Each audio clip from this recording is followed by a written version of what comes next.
Monsieur le ministre, la parole est à Madame Valéria Faure-Mainthian. Merci, Monsieur le Président. Ma question s'adresse à Monsieur Jean-Yves Le Drian, ministre de l'Europe et des Affaires étrangères. Monsieur le ministre, vous vous êtes rendu la semaine dernière à Kiev. À cette occasion, vous avez rencontré le président Petro Poroshenko, le ministre des Affaires étrangères Pavlo Klimkin et le président de la Verkhovna Rada.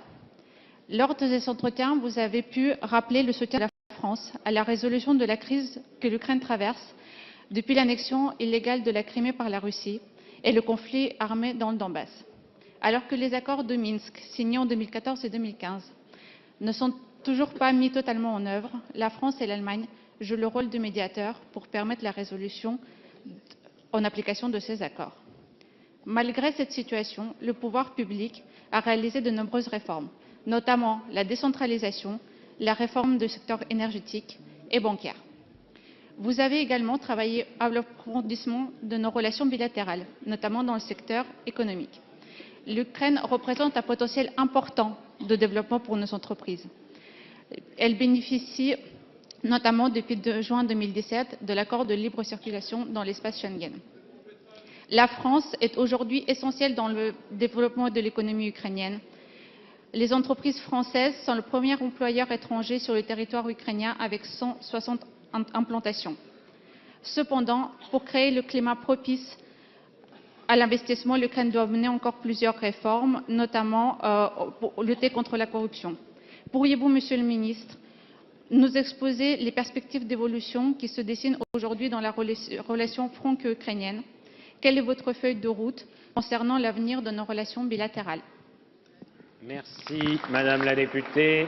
La parole est à Monsieur Jean-Yves Le Drian, ministre de l'Europe et des Affaires étrangères.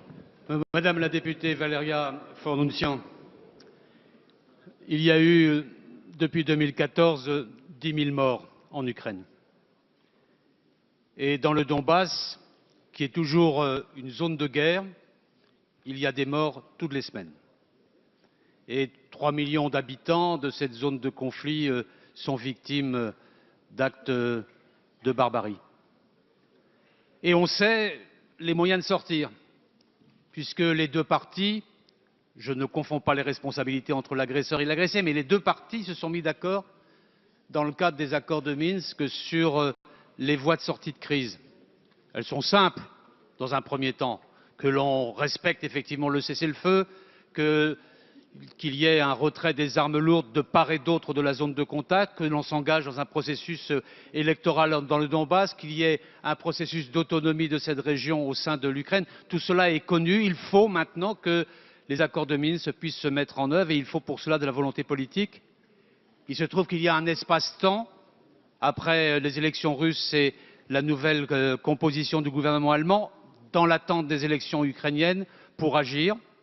Et la France et l'Allemagne vont mettre à profit ce temps opportun pour reprendre l'initiative afin d'engager les parties à respecter, engager, mesure après mesure, les accords de Minsk. Par ailleurs, nous avons avec l'Ukraine une relation de confiance.